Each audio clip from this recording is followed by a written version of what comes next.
Bom, estamos aqui de volta com GGN 20 horas, aí, com um dia particularmente agitado. Vamos pegar primeiro aqui as nossas telas. Isso aqui é aquela tela de mortes diárias. Está meio ruim de ver, mas o que esse pessoal faz? Eles pegam a curva do coronavírus desde a primeira manifestação. Então, eles alinham. Os Estados Unidos começou antes, o Brasil começou depois, a Itália começou antes. Então, eles alinham tudo. O número 0 lá é o primeiro dia de notificação. Quando a gente olha essa curva, só os Estados Unidos, nesse momento, estariam com mais mortes do que o Brasil. A Inglaterra esteve um pouquinho mais alta, mas quando chegou nesse prazo hoje do Brasil, aí, ela já estava abaixo. Então, ali é um caso tremendo ali, né? Aqui é o mapa, deixa eu ver se é o Brasil, não, aqui é o geral. O geral já tem 290 mil mortes, né? Aqui o caso, deixa eu ver se entra o caso brasileiro, sempre tem um pouquinho lento aqui para...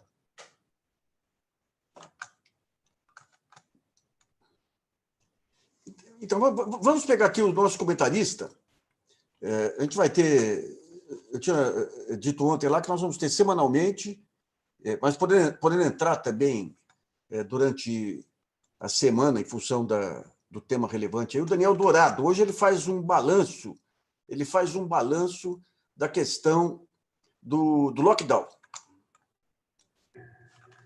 O tema de saúde pública da semana é a necessidade de estados e municípios iniciarem o chamado lockdown. Nós podemos traduzir esse termo por bloqueio ou confinamento. Lockdown é uma medida mais rigorosa de restrição de tráfego. Além de fechamento de escolas e de comércio, estados e municípios começam a exigir que as pessoas demonstrem por comprovante de residência, um comprovante pela razão pelo qual estão se deslocando. Então, é uma maneira de que as autoridades fazem com que as pessoas fiquem mais em casa, é tentar diminuir a mobilidade. A importância disso nós estamos numa pandemia de Covid-19 que não tem vacina, ainda não tem um tratamento específico. A principal medida para diminuir a disseminação comunitária do vírus é a diminuição da mobilidade. Nós vimos há poucos dias, saiu o relatório do Centro de Análise Global de Doenças Infecciosas, da Imperial College, que é o centro que assessora a Organização Mundial de Saúde para fazer esse tipo de modelo, mostrando que os 16 estados brasileiros que foram analisados, nenhum ainda conseguiu alcançar o índice necessário para conter a epidemia. Ou seja, nós estamos ainda em padrão epidêmico de disseminação do vírus acelerado e precisa encontrar esse equilíbrio entre a possibilidade de assistência à saúde dos estados e dos municípios, principalmente na rede pública, com a disseminação com casos novos e casos graves. Então, a tendência, por conta disso, é que haja, sim, em cada vez mais estados e municípios, no início do lockdown. Hoje, no dia 12 de maio, nós temos 18 cidades brasileiras que já declararam, 3 capitais, Belém, São Luís e Fortaleza, e já estamos vendo essa medida ser adotada também em outros estados. Acredito que essa é uma tendência para os próximos dias, nós vamos acompanhar por aqui. Eu sou o Daniel Dourado, para o Jornal GGN.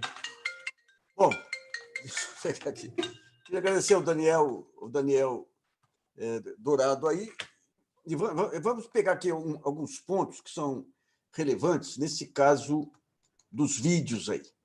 Esse caso dos vídeos que hoje agitou toda a mídia aí, teve várias pessoas assistindo o vídeo, várias interpretações, o pessoal do Bolsonaro dizendo que não tinha nada que incriminasse, o pessoal contra o Bolsonaro usando adjetivação. O que é importante, aí a gente vai ver o vídeo depois, direitinho, aí para poder opinar direito. Mas o que é importante, mais do que o vídeo, é a maneira como a mídia passou a tratar essa questão do vídeo e essa questão dos ataques ao Bolsonaro. Deixou-se de lado qualquer pudor agora. Você pega os comentários aí, o pessoal falando de Marielle, falando em todas as suspeitas que se há com a família, dizendo que no vídeo você teve a questão ele falando claramente que queria blindagem para os filhos, Damares propondo prisão de governador, aquele fineza do Weintraub propondo prisão de ministros do Supremo, o sujeito das relações exteriores falando em China vírus. Em suma, você tem todo um quadro aí mostrando, com a imprensa dando toda a ênfase. É importante isso. Uma coisa são os fatos, que são graves em si. Outra coisa é a maneira como é dada a ênfase. Você pega lá atrás, toda a campanha do impeachment, mesmo antes da campanha do impeachment, você pegava qualquer coisinha assim, era aquele bater bumbo. Então, começou a bater bumbo. Esse bater bumbo é criando um clima aí para a questão do impeachment. Então, mais do que o áudio em si, o vídeo em si, é a maneira como está sendo coberto essa questão do vídeo aí com as adjetivações. Isso aí mostra claramente que está criando um clima similar ao que foi criado aí no impeachment da Dilma, no impeachment do Collor, lá atrás. A propósito, amanhã às 9h vai ter um live com o Collor, relembrando o impeachment. Um outro ponto interessante que nós alertamos aí durante a tarde é o seguinte: vocês viram o Bolsonaro na rampa do Palácio lá com máscaras. Estava só ele, os seguranças aí que podiam guardar uma distância uma distância regulamentar dele aí, e ele falando com máscara. Daí você fala, o que aconteceu? O sujeito que entrava em padaria, que abraçava até crianças aí, com máscara, que história que é essa? É evidente o que está acontecendo aí. Está com o Lewandowski, o ministro Ricardo Lewandowski, decidir se ele tem ou não que entregar o laudo médico. E o Lewandowski vai exigir que se entregue o laudo médico. Não tem esse negócio de privacidade para presidente da República. Calma. O presidente da República tem outras prerrogativas. Mas a nação, o direito à informação é essencial. E certamente vai dar positivo. Então, o que ele vai alegar? É uma hipótese. Vai alegar que ele vai entregar um exame aí de 4 dias atrás aí, vai entregar esse exame e vai dizer que a partir do momento que constatou que que tinha dado positivo no coronavírus, ele passou a usar máscaras para não contaminar ninguém. É muito tosco. Você deve falar para mim, mas é muito tosco, é muito tosco. Hoje eu estava conversando aqui em casa sobre alguns dos argumentos que ele vai utilizar para esse negócio do vídeo e tudo. Daí minha esposa falava, é muito tosco. Eu falei, mas ele é tosco. Ele é tosco. Então, você tem 2 pontos aí que são essenciais, 2 capítulos, fora os demais. Né? E quando eu falo na ênfase da imprensa, é o seguinte, você tem episódios muito mais graves aí. Você tem episódios muito mais graves, nós já mostramos aqui. Aquele áudio do Carlos Bolsonaro, lá no condomínio, comprovando, tá no YouTube aí, tinha 500 mil visualizações, comprovando que ele estava no condomínio na hora em que se reuniam os assassinos da Marielle. Não se falou nada. Agora, recentemente, ele traz um torturador conhecido para dentro do palácio. Você tem algum tipo de crítica aí, mas leve em relação. Então, quando entra esse jogo de ênfases aí em relação a esse áudio, é o padrão, a estratégia Bolsonaro, a estratégia Sérgio Moro e seus cúmplices, os repórteres que cobriam a Lava Jato, eram cúmplices, não eram repórteres, que nem repórteres que cobriram escola base, repórteres que cobriram uma bodega em outros momentos. Então, você cria o clima, cria a adjetivação, prepara a avaliação do leitor para escandalizar o que vem pela frente, seja escândalo ou não. Particularmente, eu acho que é escândalo. Então, digamos, é esse o quadro que vai levar nos próximos dias. E daí você tem, digamos, as duas âncoras do Bolsonaro. Quem são? O Procurador-Geral da República, Augusto Aras, esses dias a imprensa dizendo que o Bolsonaro acenando com o Aras para ministro supremo, não vai cair nessa, né? Não vai cair nessa. Ele é mais esperto do que foi o Moro e outros aí, não vai cair nessa. E o outro é o Centrão. Agora, os dois não são irmãos de sangue do Bolsonaro. Não são irmãos. Então é por isso que esse bater bumbo é relevante. Você batendo bumbo, criando o movimento do impeachment irreversível, você esvazia esses dois. E daí você entra no ponto central. E você tem um outro ponto relevante hoje aí, esse depoimento dos generais do Bolsonaro aí, ameaçados de ir sob vara, aí é a pá de cal na força militar interna do governo Bolsonaro.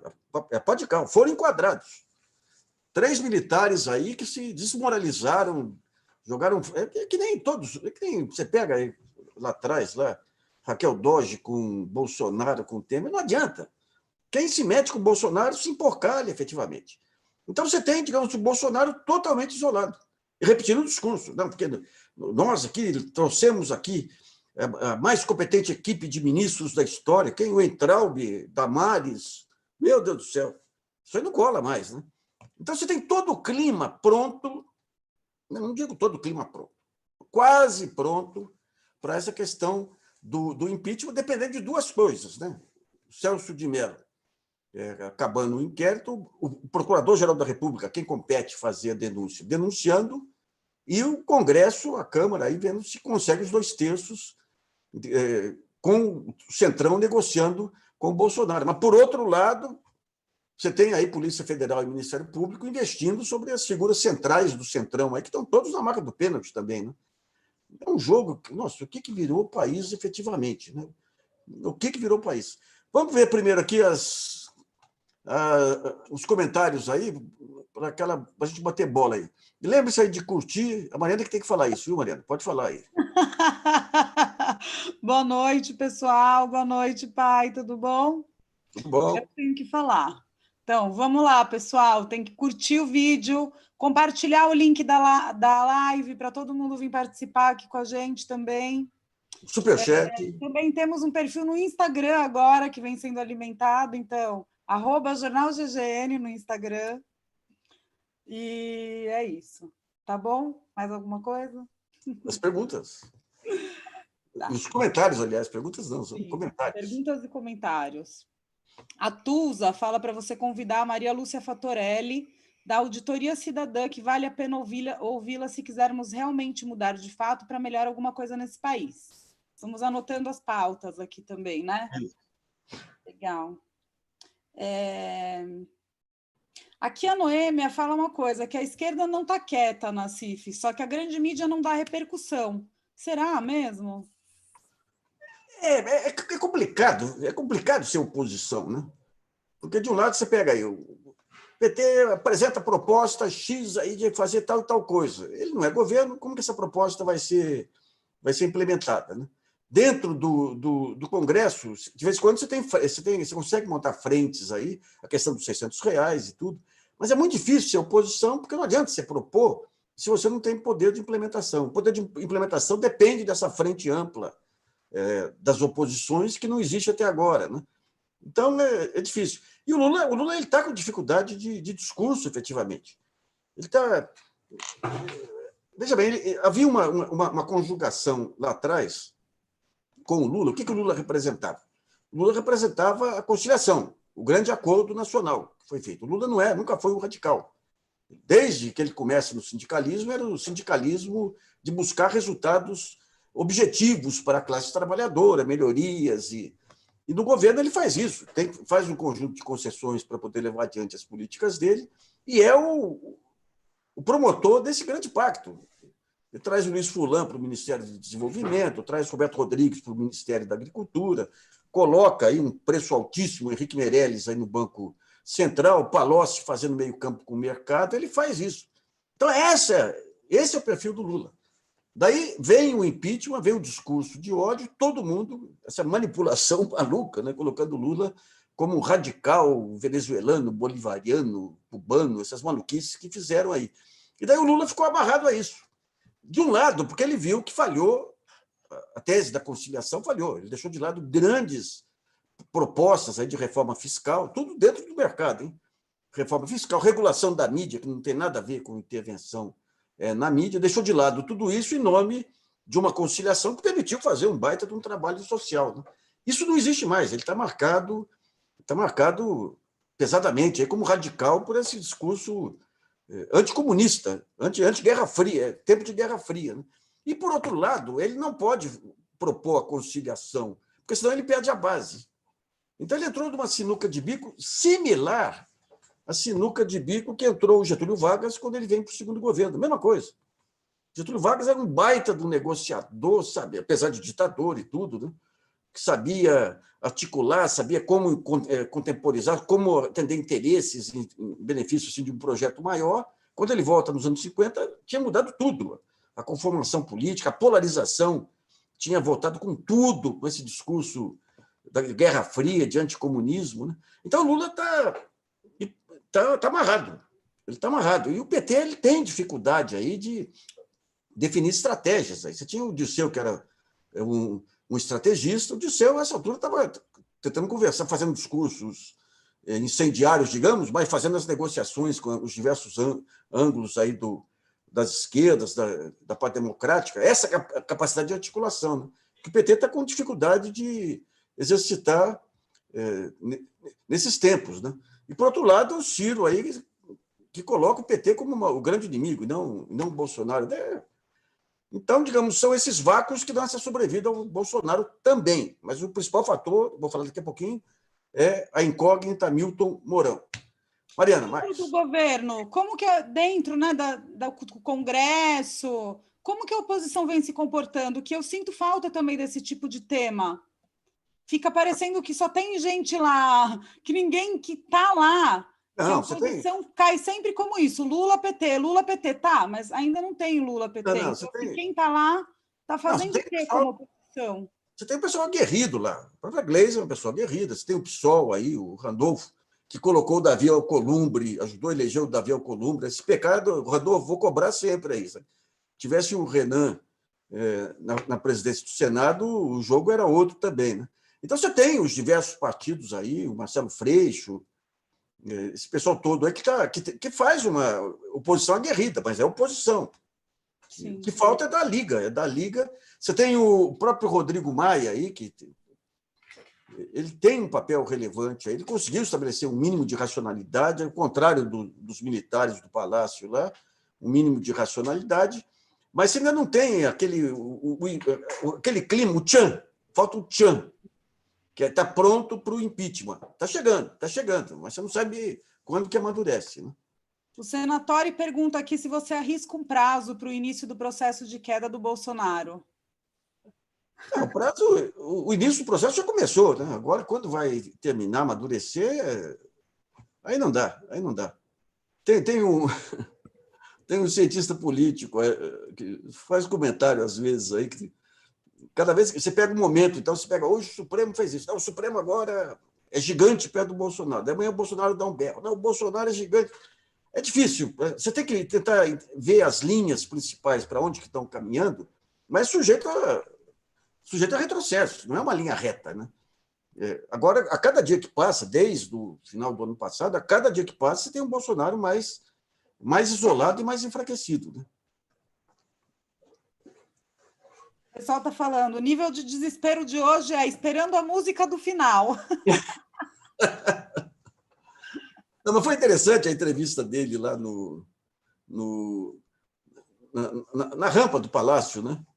Na rampa do Palácio foi bem interessante. Aí a humildade dele estava comovente, que nem o Dirceuzinho, uma humildade fora de série, né? Tratando todo mundo bem. Eu não trato mal ninguém, falando sobre os ecos aí da reunião. Agora, veja bem o que é. Toda reunião deveria ser gravada. Nos Estados Unidos, você tem toda reunião do presidente, tudo é gravado. Aqui no Brasil, você não tem essa obrigatoriedade. Então, eles pegam aqueles... A falta de malícia do Bolsonaro, a falta de visão estratégica, de noção de perigo dele, é uma coisa inacreditável. Né? Você não tinha obrigação de gravar, gravou. Depois ele, gravou para quê? Ele falou para pegar imagens, para colocar, os gênios lá da comunicação social do Palácio. Quando o Moro coloca lá, eles não podem mais destruir o vídeo. Né? E daí o chefe da AGU, Advocacia Geral da União, quando tem uma reunião ministerial, eles falam, não, se destruir o vídeo vai ser que nem o Watergate. Por que ele cita? O Watergate levou a renúncia do Nixon. Por que ele cita o Watergate? Porque você teve um conjunto de fitas lá de reuniões que foram entregues a mando, não a pedido, a mando da Suprema Corte, e numa das fitas você tinha 14 minutos aí que tinham sido apagados. Então foram obrigados... Então, digamos, esse áudio não era nem para existir, mas Que não adianta. O sujeito aliás, a sorte nossa é que o sujeito é um total incompetente. Se tivesse o mínimo de visão estratégica, as instituições brasileiras não estão aparelhadas para defender a democracia. Mas é mau, né, Nassif? Esse é o perigo, é um homem mau. Mal? É um perverso. Ele é perverso. Isso tem que ter um estudo clínico aí sobre ele e os filhos aí. É perversidade, é o mal pelo mal. A falta de solidariedade dele com o público. Ontem ele falou pela primeira vez, em termos solidários, assim, uma frieza, não tem nenhum. O senso moral, nenhum. É impressionante, a família inteira. Né? Esse que é um caso interessante. Né? Interessante em termos médicos, em termos políticos, é um desastre. Mas, interessante para o psiquiatra que iria atender ele, né? Para a gente que fica aqui sofrendo a consequência cada vez mais, não. Perguntam o Vanderlei. Nassif, as chances que o conteúdo desse vídeo possa ser a prova cabal para frearmos de vez esse processo de milícia... Nossa, esse processo da chegada da milícia no poder no nosso país. Não quero falar.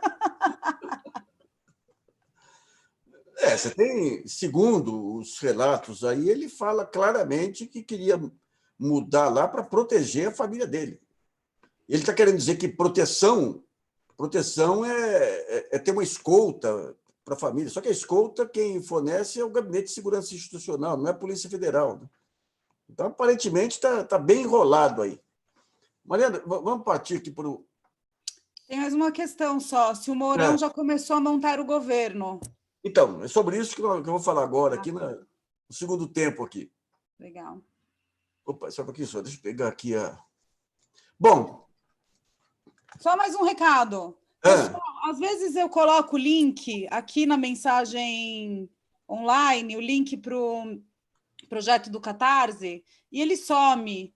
Eu vou tentar colocar no descritivo do vídeo, depois das lives, e deixar esse endereço lá fixo no YouTube, né? Porque some essa conversinha depois de um tempo. Bom, vamos começar a ver o fator Hamilton Mourão. Hoje eu conversei com pessoas que têm contato aí com o Partido Republicano Brasileiro, o PRB, que é o partido aí do Hamilton Mourão, e com aqueles generais da reserva aí que fazem parte do grupo Mourão. Eles falam já claramente, aceitam o fim de governo Bolsonaro e tentam preparar o espírito da opinião pública aí para o fator, para o Hamilton Mourão. Eles estão tentando dar uma repaginação na imagem do Hamilton Mourão. O Hamilton Mourão, realmente, nos últimos meses, vem com o discurso da pacificação, da necessidade do diálogo. Em vários momentos, ele entrou com uma visão racional, a questão diplomática, por exemplo. China e meio ambiente, que 2 pontos que o Brasil estava muito vulneráveis. Ele fez os contatos com a embaixada chinesa e tudo. Antes disso, quando esteve na China, fez laços com a China para impedir que as irresponsabilidades aí do Ministério Bolsonaro pudessem atrapalhar as relações comerciais do maior comprador de produtos brasileiros. Meio ambiente, a mesma coisa. Ele montou essa articulação, esse grupo aí de trabalho do meio ambiente na Amazônia, só levou militar também lá, mas está conversando com governadores, está mostrando a importância de demonstrar tirar o Brasil dessa situação de pária do mundo, como o Rubem Recupero identificou outro dia. Né? E você tem esse enorme esforço aí dos aliados de apresentá-lo como legalista. O que pesa contra ele? O passado recente dele, os discursos incendiários dele. E ele é um grande estudioso de estratégias militares. Hoje eu conversava com essa pessoa, falei, mas qual a garantia que ele virou um democrata? Não, ele virou, todo mundo aqui garante que ele virou. Pode ser que tenha virado, e pode ser que não tenha virado. Você tem a arte da guerra, que é um clássico chinês aí sobre as estratégias militares, que o ponto 8 é o seguinte: toda guerra é baseada em dissimulação. Por isso, quando capaz, finja ser incapaz. Quando pronto, finja grande desespero. Quando perto, finja estar longe. Quando longe, faça acreditar que esteja próximo. Isso aí faz parte todo o manual de estratégias militares. Daí fala, existem 5 fatores que permitem que se preveja qual dos oponentes sairá vencedor.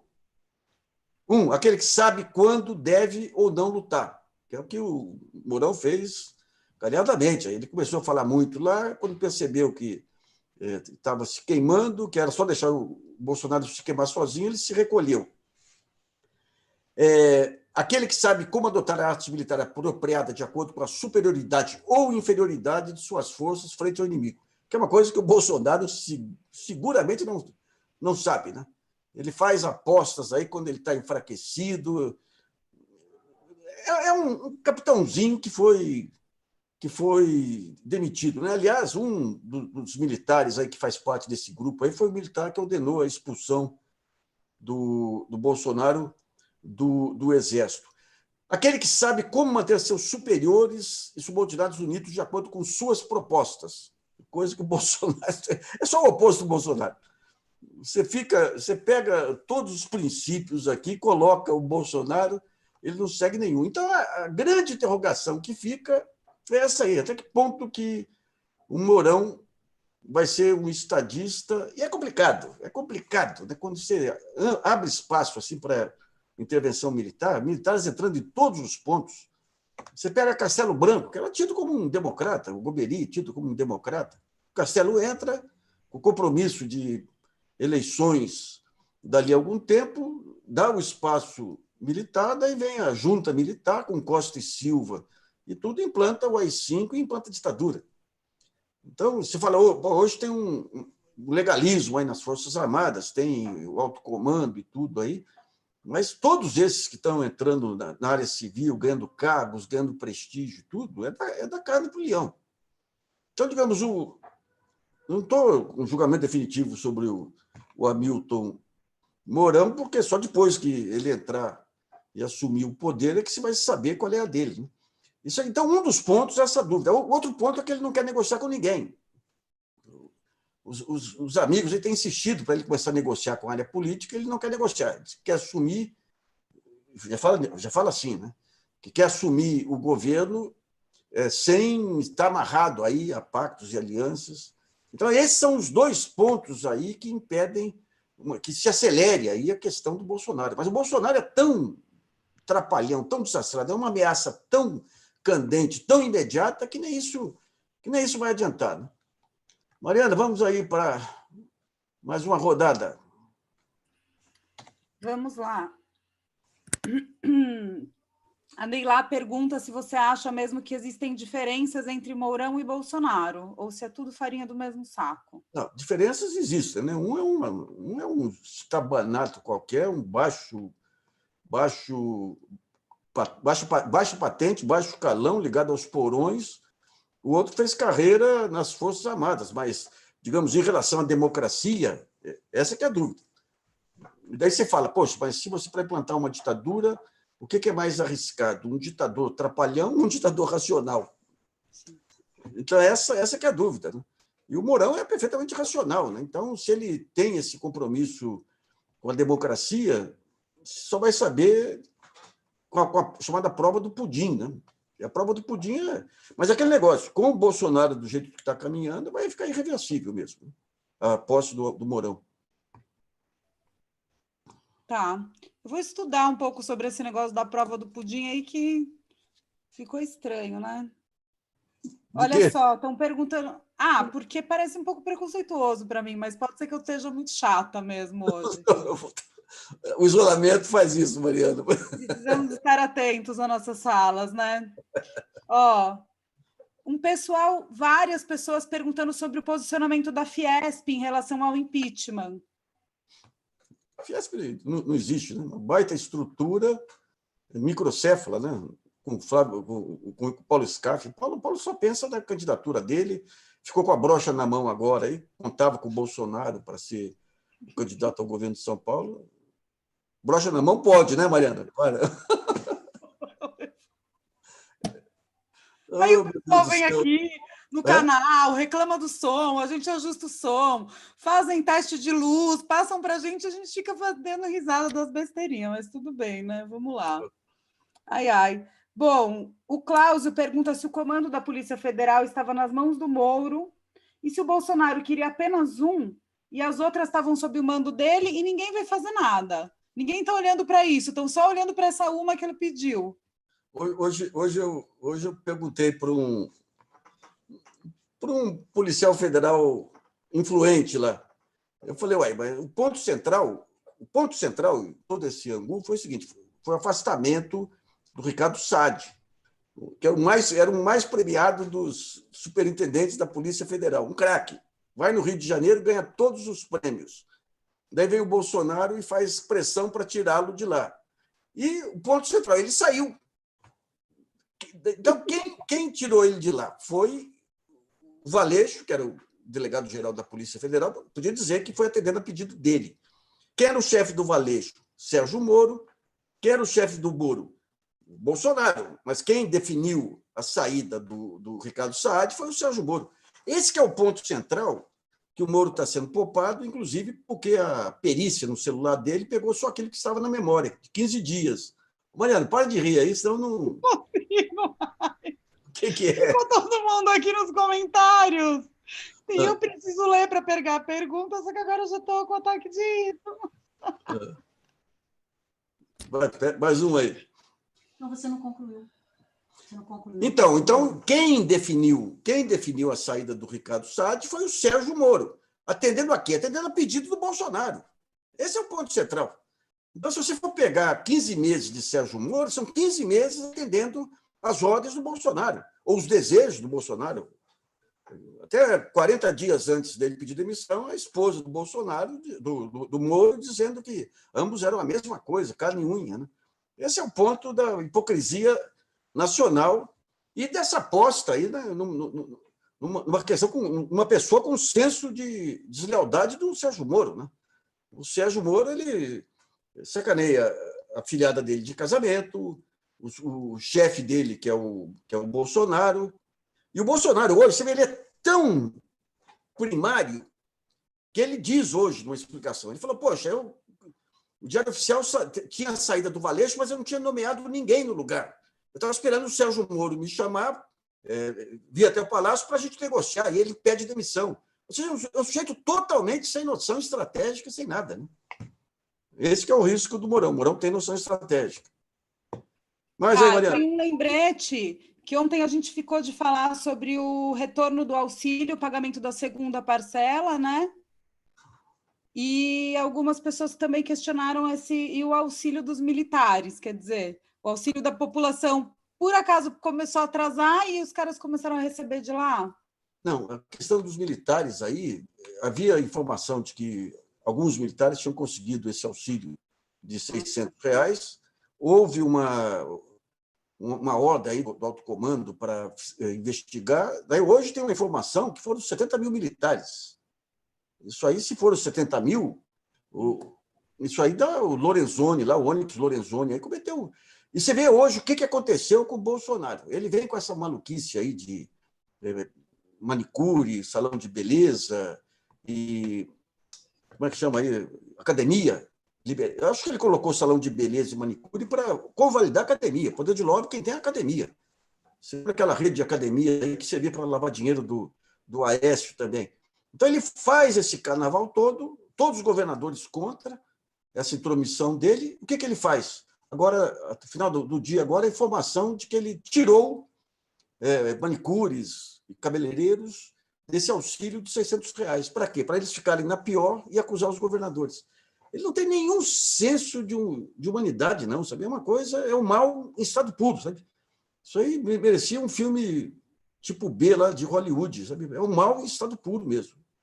Mariana. Não, e eu acho que ele liberou o salão de beleza ainda para colocar as mulheres no seu devido lugar, entendeu? Isso é um item essencial para vocês, suas xixelentas, vão lá se embelezar. Para mim, eu acho que era mais embaixo aí, era lobby das academias aí. O filho deve ter alguma ligação com a academia. Bom, aliás, hoje... A hora da música. Olha, pessoal, se eu não aparecer amanhã, já saibam que é meu ataque de riso hoje que causou. Aliás, eu estou com o cabelo cortado em casa aqui, com um grande trabalho. Causou meu desligamento. Tirou as melenas aqui, sem arrebentar com o meu cabelo, né? Bom, vamos para a nossa música aí. Eu vou trazer aqui uma pessoa que está sumida da cena musical, baita violonista, Hélio Delmiro. Você tinha casos aí de grandes violonistas, guitarristas americanos que vinham no Brasil só para conhecer Hélio Delmiro. Eu lembro lá atrás, saudoso Rafael Rabelo, meu amigo. Eu fui no Rio uma vez lá e o Rafael falou: bicho, você tem que chegar mais cedo porque nós vamos ver um show do Hélio Delmiro. Ou seja, o Rafael, o maior violonista da época, lá tinha como seu maior ídolo o Hélio Delmiro. O Hélio está meio sumidão aí, mas ele faz lives aí no Facebook dele. Então, vou mostrar aqui um pouquinho dessa maravilha que é Hélio Delmiro.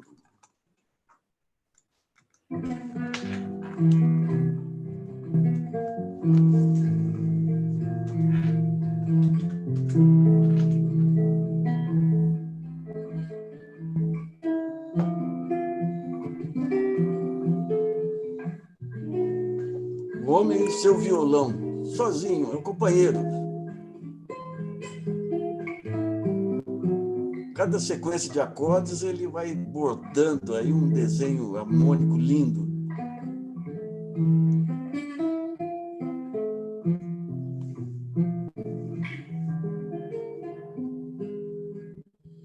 Hoje é o dia do descanso.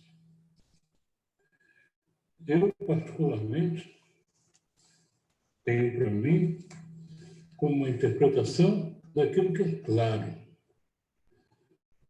É claro, está escrito que o sábado é um mandamento perpétuo. Jesus deu muito.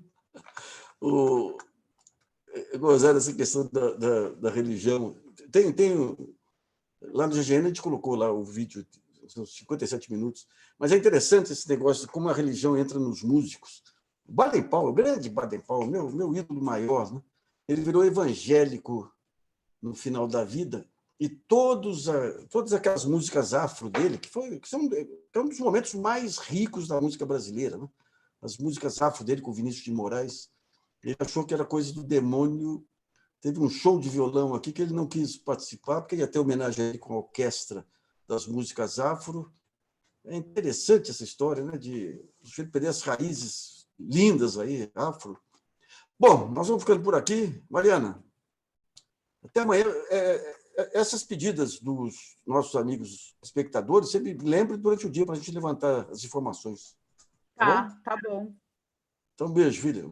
Pessoal, um abraço. Ai, tchau. Desculpa o ataque de riso, mas é que hoje não deu para segurar. Tchau, pessoal. Até amanhã. Boa noite.